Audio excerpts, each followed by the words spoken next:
कभी आपने सोचा है कि गांव की चौपाल पर बैठे बुजुर्गों के बीच कोई आईटी एक्सपर्ट बहस कर रहा हो जल संरक्षण पर, या फिर कोई एलएलबी किया नौजवान अपने वोटर्स को बता रहा हो संविधान की धारा 73 बी क्या कहती है? नहीं ना। लेकिन उत्तराखंड के इन पंचायत चुनाव में ये सब हो रहा है, वो भी इतने जोर शोर से कि ब्लॉक के दफ्तरों से लेकर गांव की गलियों तक क्वालिफाइड कैंडिडेट्स की कतार लग चुकी है। बिल्कुल जो सुन रहे हैं आप सच है।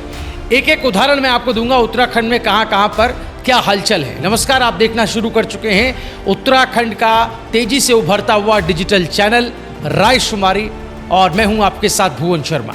इस बार ग्राम प्रधान की कुर्सी के लिए कोई खेत खलिहान से नहीं निकला, बल्कि कॉलेज से, क्लासरूम से, कोर्ट कचहरी से और कॉरपोरेट केबिन से निकलकर मल्टीनेशनल कंपनी में काम करने वाले नौजवान भी मैदान में उतर रहे हैं। दिलचस्प ये है कि जनता भी अब डिग्री देखकर वोट दे रही है और इसी मूड में नजर आ रही है। उत्तराखंड में पंचायत चुनाव की प्रक्रिया अपने चरम पर है और इस बार ये इलेक्शन सिर्फ गांव की सरकार चुनने का नहीं है दोस्तों, बल्कि एक नए राजनीतिक युग की नींव रखने का प्रतीक बन गया है। जहां कभी पंचायती राजनीति को बुजुर्गों या रसूखदारों का अखाड़ा माना जाता था, वहां अब युवा और पढ़े लिखे उम्मीदवार अपनी दावेदारी ठोक रहे हैं। हल्द्वानी के बसानी गांव से कविता आर्या, जो कि एक प्राइवेट स्कूल में पढ़ाती थी, उन्होंने अपनी नौकरी को बाय बाय कहकर ग्राम प्रधान बनने की ठान ली। वहीं गोलापार की दीक्षा बिष्ट और वैशाली नेगी बीएड करने के बाद गांव की राजनीति में उतर आए। उनका कहना है कि हम किताबों में जो पढ़ते हैं अब उसे गांव में हमें लागू करना है। दोस्तों, ये सिर्फ चुनाव नहीं है, क्वालिफाइड विद्रोह है, जहां डिग्रियों ने नेतृत्व की परिभाषा बदलनी शुरू कर दी है। रीता बिष्ट आईटी में एमएससी कर चुकी है। कभी सॉफ्टवेयर कंपनी की टेबल पर बैठकर कोडिंग किया करती थी, अब पंचायत चुनाव की फील्ड में डोर टू डोर कैंपेन चला रहे हैं। उनका कहना है गांव को डिजिटल बनाना है और ये तभी होगा जब नेतृत्व टेक सेवी होगा, यानी टेक फ्रेंडली होगा। वहीं पनियाली क्षेत्र के कपिल सिंह देवपा, जिन्होंने हाल ही में एलएलबी किया है, अपने परिवार की परंपरा को आगे बढ़ाने का काम कर रहे हैं, ग्राम प्रधान बनने निकले हैं। उनके दादा और चाची पहले से ही पंचायत में रह चुके हैं। अब कपिल कानून के हथियार से बदलाव लाने की सोच रखते हैं। पिछली बार के मुकाबले इस बार नामांकन केंद्रों पर जो नज़ारा दिखा वो बिल्कुल ही अलहदा, बिल्कुल ही अलग नजर आया। जीन्स शर्ट में हाथ ने फाइल पकड़े हुए, आंखों में जोश लिए हुए ये नए उम्मीदवार पुराने राजनीतिक समीकरणों को सीधा चैलेंज कर रहा है। उत्तराखंड में अब प्रधान बनने का सपना सिर्फ बेरोजगार युवाओं तक सीमित नहीं दोस्तों। कई सेवानिवृत्त पुलिस अफसर, यहाँ तक कि पूर्व कर्नल और आईजी रैंक के अधिकारी भी गांव की राजनीति में उतर चुके हैं। उन्हें हम निर्विरोध प्रधान बनता देख चुके हैं। उनकी वीडियोस भी हमने आपको रायशुमारी पर दिखाई थी। इनमें से कईयों का मानना है कि शहरों की चकाचौंध और ऊंचे पदों के बावजूद गांव की सेवा ही असली राष्ट्र सेवा है। देश के लिए फौज में लड़ने वाले अब गांव के लिए लड़ेंगे, इसमें कोई दो राय नहीं कि उस गांव का भविष्य बहुत उज्जवल होगा। दोस्तों, इस बार चुनाव में महिला भागीदारी भी जोरदार रही। पॉलिटिकल साइंस से पोस्ट ग्रेजुएट नीलू नेगी, जो खुद स्वायत्ता समूह चलाती हैं, अब ब्लॉक प्रमुख बनने की रेस में है।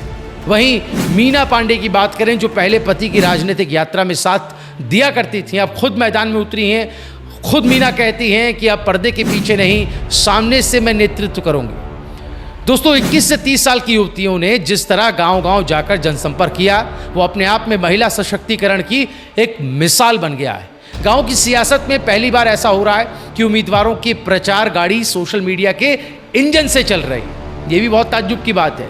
WhatsApp group, Facebook live, Insta reel और छोटे छोटे कैंपेन वीडियोस बनाए जा रहे हैं। क्योंकि युवा हैं तो सोशल मीडिया का इस्तेमाल लाजमी है कि उनके प्रचार के लिए होगा। युवाओं ने इन टूल्स का ऐसा इस्तेमाल किया है कि अब गांव में भी लोग कैंडिडेट्स का मैनिफेस्टो ऑनलाइन देख रहे हैं। गौरव बिष्ट और अनामिका टमटा जैसे युवा उम्मीदवार, जो सिर्फ 21 साल के हैं, इंस्टाग्राम और फेसबुक पर अपनी सोच और योजनाएं शेयर कर रहे हैं। अब वो दौर गया दोस्तों जब प्रचार सिर्फ पर्चे और पर्चियों तक सीमित था। आज गांव का वोटर भी स्मार्टफोन से कैंडिडेट की प्रोफाइल चेक करता है। यहां से तय होता है कौन है असली बदलाव लाने वाला नेता। अब गांव में जाति पाति से ऊपर उठकर लोग ये देख रहे हैं कि उम्मीदवार गांव के लिए क्या सोचता है, क्या योजना लाया है और उसे लागू करने का उसके पास रोड मैप क्या है। कई जगहों पर देखने को मिला कि बुजुर्ग नेताओं को युवा उम्मीदवारों ने अपनी स्पष्ट सोच और डिजिटल समझ से पीछे छोड़ दिया है। कहीं कहीं तो युवाओं को निर्विरोध प्रधान बनाने की तैयारी भी चल पड़ी है। मतगणना की तारीखें और वोटिंग का शेड्यूल अगर देखें तो नामांकन 2 जुलाई से 5 जुलाई के बीच होना था, नाम वापसी 10 से 11 जुलाई के बीच होनी है, मतदान 24 जुलाई पहला चरण, 28 जुलाई दूसरा चरण और नतीजे आएंगे 31 जुलाई। ये चुनाव सिर्फ एक पद की लड़ाई नहीं दोस्तों, ये परिवर्तन की पूरी प्रक्रिया है और इन युवाओं के हाथों में गांव की वो दिशा जो आने वाले दशक की तस्वीर बदल सकती है।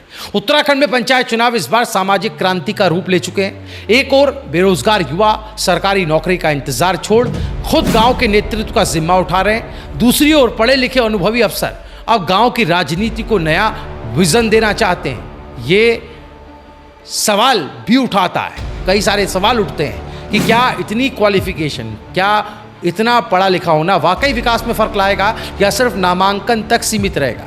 क्या सोशल मीडिया की चमक जमीनी हकीकत पर भारी पड़ेगी? ये गांव के बुजुर्ग इस नए नेतृत्व को खुलकर स्वीकार करेंगे और क्या युवाओं के वादे उनके कार्यकाल में योजनाओं में बदलेंगे?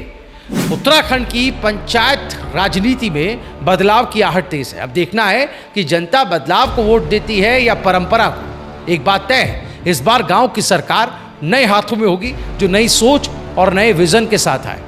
आपके गांव का क्या हाल है, वहां क्या माहौल है? आप उत्तराखंड के किस हिस्से से इस वीडियो को देख रहे हैं? अपने गांव का नाम कमेंट में हमें ज़रूर बताइएगा। इस वीडियो को ज़्यादा से ज़्यादा शेयर करें। पंचायत चुनाव से जुड़ी हर खबर, हर अपडेट आपको मिलेगी रायशुमारी पर। चैनल को भी सब्सक्राइब कर लें।